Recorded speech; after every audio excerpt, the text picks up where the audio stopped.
होते का एवढी एवढी बी नाही सगळी काढून का करतो तसं झालंय त्याच ते घाबरल्यासारखं दाखवत नाही फक्त आणि मग ते येतं आणखीन मराठ्याची दखलच नाही घेतली असं असं चाललेलं आहे. पण त्यांचे मंत्री म्हणतात लय पातळ झाली. मी नाव सांगा बरं का कचऱ्यात आलं भिव मंत्री म्हणला म्हणून त्याला काय मग काय चाललंय ते उगच लोकांना काहीतरी गैरसमज जावा लोकांना काहीतरी वाटावं किंवा मला दखलच घेत नाही मराठ्याचं जवळ आलं तरी काही नाही आतून सगळं खलबत चालू जमू आणि नसले खलबत आम्ही मुंबईत गेलो सुरू करू मुंबईत बसलो खलबत सुरू होतं त्याला काय मी आशावर जगत नाही मी कधी आशावर जगत नाही. मला माझ्या मराठ्यावर विश्वास आहे मला माझ्या स्वतःवर विश्वास आहे आणि लढून मिळू. मी कट्टर आहे उपोषणाला मरून जर वापस नाही आलो ना तर मग बोला एक तर आरक्षण घेऊन येणे देताना मरूनच येईल मैदान सोडणार नाही तसं मैदान सोडणारे अवलाद आपले क्षेत्रीय मराठ्यांच्या कुळात वाढलो. क्षेत्रीय मराठ्यांकडे दोनच विषय असतात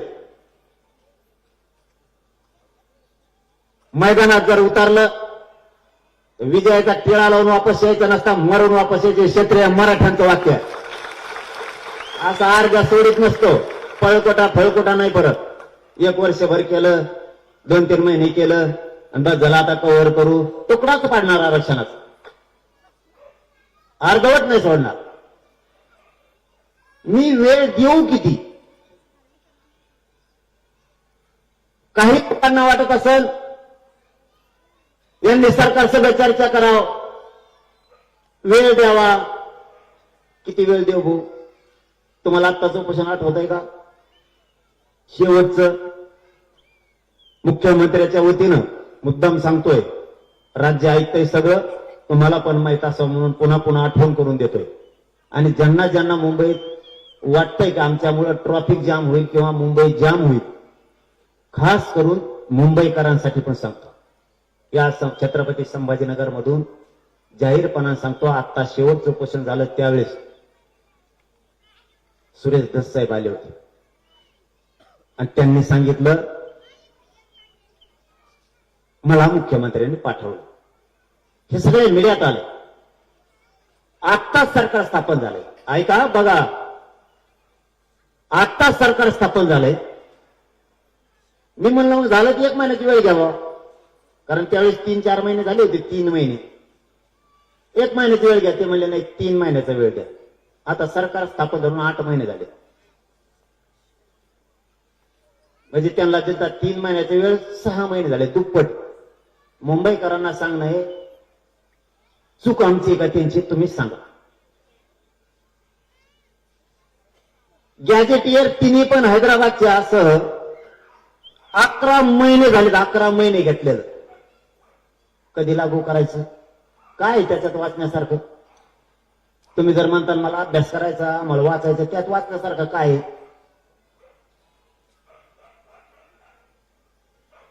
58 लाख नोंदीचा अहवाल दिलाय.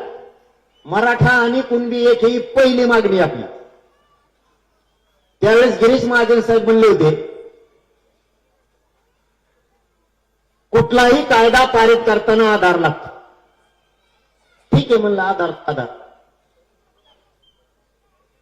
आता 58 लाख नोंदीचा अहवाल कायदा पारित करायला तुम्हाला आधार पाहिजे किती.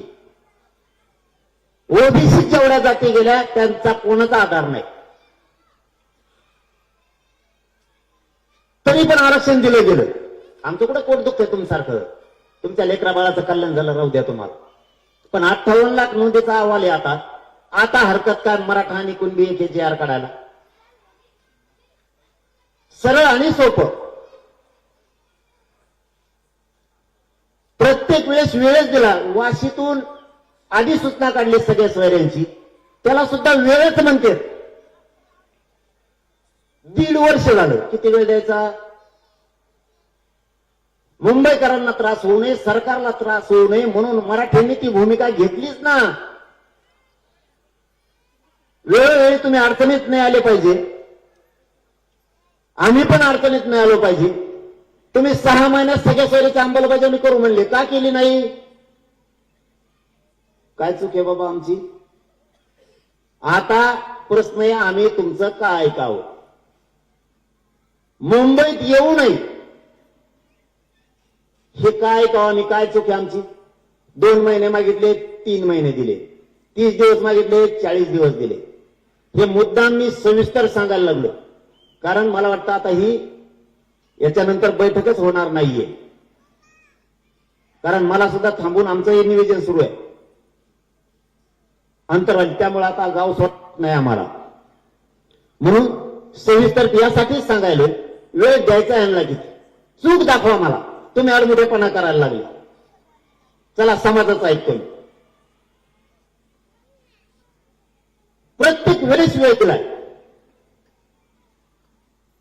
पहिल्यांदा म्हणले गॅजेटियर नाहीये इथं, ते सत्य आहे. महाराष्ट्र सरकारजवळ गॅजेटच नाही तर लागू कुठून करते? ठीक आहे म्हणलं, काय केलं पाहिजे? जवळ घ्या. ते म्हणले तुमचं घेत नसतो आम्ही. आयला म्हणलं तापच झाला आता. म्हणलं मग शंभूराजे आले. ते म्हणले आम्ही हैदराबादला जाऊन आणतो. म्हणलं आणा. गेले.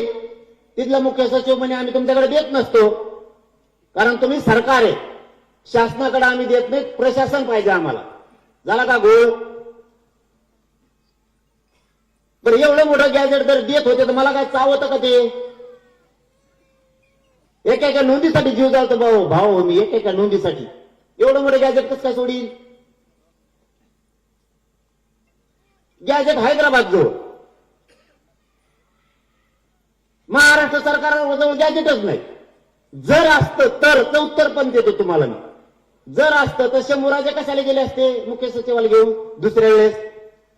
मग आम्ही सांगितलं तुम्ही मुख्य सचिव घेऊन जा. पुन्हा इमान केलं, त्याचा डिझेल राखेल घातलेत काय असते, होतलं की पळले.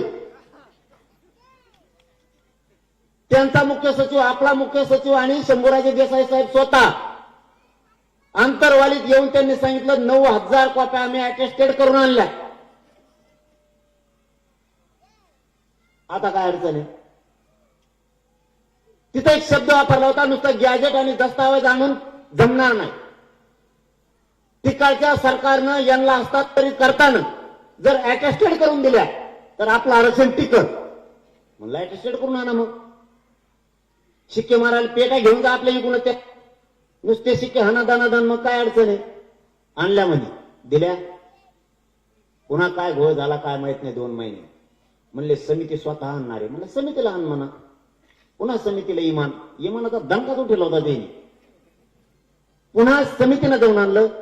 शंभूराजेने आणलेलं 13-14 महिने झाले आणि समितीने आणलेलं 11 महिने होऊन गेले. किती दिवस अभ्यास करायचा? काय चूक आहे माहीत? मी नाही ऐकत. होऊ दे काय होतं ह्या बारीने नाही ऐकत. मी मुंबईत घुसणार आहे. होऊ दे काय होत. तुम्ही एवढं आमचं लेकरा बाळांचं वाटोळ बघत असाल तर मी नाही सोडू शकत. या घालता गावात जर तुमचा सातबारा असेल तर तुम्हाला जमीन दिलीच पाहिजे. या मताचा मी. कोणत्या ओबीसीचं मागत नाहीत, कोणाचं नको आम्हाला. आमचा जो हक्क आहे ते उत्तर द्या. सरकारी दस्तावेज आहे, गॅजेटियर मध्ये सरकारी दस्तावेज. काय अडचण आहे तुम्हाला द्यायला? शाहू राजांच्या संस्थांचं, सातारा संस्थांचं गॅजेटियर आहे. पश्चिम महाराष्ट्र त्याचा सगळा बसतोय. अडचण काय तुम्हाला द्यायला? बॉम्बे गव्हर्नमेंटचं द्यायला तुम्हाला हरकत काय? कारण त्यावेळेचे शासक सुद्धा तेच होते. कोणाचा काय व्यवसाय आहे, कोण काय करतं याचा सगळा लेखाजोखा त्यांनी ठेवला होता. अडचण काय? तुम्ही हसून जर देणार नसलात तर मग या अवघड. याचा अर्थ असा होतो, जाणून बुजून आपल्या लेकरा बाळाचं वाटोळं करायला ते निघाले. याचा अर्थ दुसरा होत नाही. आता तुम्ही आणि आपण ठरवायचं, वाटोळं होऊन द्यायचं का आरक्षण आणायचं? कारण काय असतं लक्षात ठेवा, एकदा जर लेकरा बाळाचं वाटलं झालं तर पुन्हा संधी नाही. शिक्षण लय महाग झालंय आता, एवढी 60% गोष्ट न राहिली. बीड जिल्ह्यात एक माजी मंत्री आहे, सांगू का? टाइम ऐकतो मला नाही म्हणता मी दणका उठेलाय. बीड जिल्ह्यात एक माजी मंत्री आहे, त्यांच्या मुलाचा 6 महिन्यापूर्वी पेपर झाला. त्यांना नावाची विचारत राहील तुमचं सांगू का? नाही त्यांना विचारत राहील, त्यांना अडचण येऊ नये म्हणून आपण कोणाला अडचणीत आणत नाहीत म्हणून तर ह्या मराठ्यावर विश्वास आहे सगळ्यांचा. गैरफायदा नाही घेत आपण कोणाचा. मला बोलल्याशिवाय मी कोणाला माघारी बोलत नाही. मला बोलला का मग सुरू करतो. त्यांच्या मुलाचा 6 महिन्यापूर्वी पेपर झाला आणि पेपर झाल्याच्या नंतर त्यांचं कोणी प्रमाणपत्र निघालं. 2% हुकलं त्यांचं पोरग. 2% हुकलं म्हणजे तुम्हाला हे सांगतोय श्रीमंतीला सुद्धा आरक्षण किती गरजेचं आहे. श्रीमंत मराठ्याच्या डोक्यात जर काही फॅट बसलेला असेल तर त्यांनी काढून टाका. माझ्याजवळ पैशाचे अमुकाचे प्रॉपर्टीचे लेकरं बाळ सुखात नाहीत. लेकरा बाळाला जे पाहिजे ते तुमच्या प्रॉपर्टीकडे नाही बघत. मित्राबरोबर राहतं, आपली मुलगी मैत्रिणी बरोबर राहती, तिला वाटतं आपण त्यांच्यात थोडीच तोड चाललो पाहिजे. ते तुमच्या प्रॉपर्टी नाही बघत. ते जर एखाद्या टक्क्यावर हुकलं ना ते रात्रंदिवस घरात विचार करीत बसतं, ते लागलं मी नाही लागलं, ते लागलं मी कसं का नाही लागलो. तुमच्या प्रॉपर्टीकडे नाही बघत. लेकरा बाळांच्या इच्छा पूर्ण करायच्या असल्या, त्यांचं स्वप्न आपल्याला साकार करायचं असलं तर आरक्षणाशिवाय पर्याय नाही. त्या माजी मंत्र्याचा पोराचा 2% नंबर हुकला आणि 6 महिने प्रमाणपत्र निघालं. त्यांनी ते मार्क जोडले. 8 मार्क शिल्लक राहिले त्यांजवळ. ते उठलं ना अंतरवालीत आलं. ते म्हणे हे प्रमाणपत्र जर 6 महिने आधी निघालं असतं माझं लहान पोरग कलेक्टर झालं असतं. म्हणजे श्रीमंत सुद्धा डोळे उघडा. राजकारणाच्या येडापायी राजकीय नेत्याला सत्तेला मोठा मानण्यापेक्षा जातीला आणि जातीच्या पोरांना आधी मोठा माना, स्वतःच्या लेकराला आधी मोठा माना, तरच आपण सुधारणार येत नाही तर नाही सुधारत. मग तुम्हाला मानावंच लागणार आहे. कारण या युगात कुणी कुणाचं नाही. आपलं जर दुखायला लागलं, आपण जर आजारी पडलो, दवाखान्यात जर आपण गेलो, कोणता नेता आपल्या पाठीवर हात फिरायला येणार नाही, पण आपलं पोरग किंवा पोरगीच आपल्या तोंडावर आणि पाठीवर हात फिरायला येणार आहे. मराठी ध्यानात ठेवा. म्हणून आधी लेकर बाळ आपले समाजाने लेकर बाळ मोठं करायचं बघा. इथं श्रीमंत मराठ्यांच्या डोक्यात काय हवा संत काढून टाका. प्रत्येक मराठ्यांच्या मनातलं आपण काम करतो. गरिबाचे लेकर हजारात अधिकारी बनायला लागले आता, हजारात. मला वाटतं नांदेडचं पोरग काय नाव आहे त्याचं, कलेक्टर झाला आता 2-3 दिवसापूर्वी कुणबीत ओबीसीतून. तुमच्या घरात तुम्ही श्रीमंत असाल, तुम्ही गरीब असाल, तुमच्या दारापुढं गाडी लागली पाहिजे लाल दिव्याची, सन्मान वाटणार आहे. कॉलर टाईट करून चालणार तुम्ही रस्त्याने, कॉलर टाईट करून. तुमची मुलगी लाल दिव्यातून आली, तुमचा मुलगा आला, PSI झाला, तहसीलदार झाला, इंजिनियर झाला, MBBS ला गेलंय, BHMS ला गेलंय, MD झालंय. आपले पोरं हुशार असून सुद्धा जे पद मिळवायचे ते आरक्षणामुळे नाही मिळू शकत. आपण पुढे जाऊन तुमच्या गाडीवरती महाराष्ट्र शासन नाव, भारत सरकार नाव काय चावत आहे काय तुम्हाला? तुम्ही जर श्रीमंत असताल तर तुमची उंची आणखीन वाढत. इथं शेती साथ द्याय ना, पाऊस येतो तर वर येतो, या काही की लगेच बंद होतो, मालाला भाव नाही, झालं नुसतं. खड्डा भरायला घरात सुद्धा कोणीतरी नोकरीला लागतं. म्हणजे इकडचा खड्डा इकडं आणि इकडचा खड्डा इकडं भरायची ताकद मराठ्यात तयार होईल. नुसतं शेती कसतो आपण, नुसती शेती कसतोय आपण आणि रात्रंदिवस लेकरा बाळांचं स्वप्न बघतो. साहेब सोपं नका समजू. इथं पोराला किंवा पोरी जर फीस कमी पडली ना तर 50,000चे दार झिजावं लागते. 50 जणांचे दार. आई बापाला माहिती आहे जमीन कशी घाण ठेवायला लागते, कशी सोडायला लागते, कसा ऊस तोडावा लागतो, कसं कंपन्यात कामं करावं लागतं. लेकरा बाळाला उंचीवर नाही, नुसतं झोपत बसू नका. भूक लागली, उशीर झाला, काही जण लगेच गाड्याकडे बघायला लागले. जसा रोगाने आणून बसेला इथं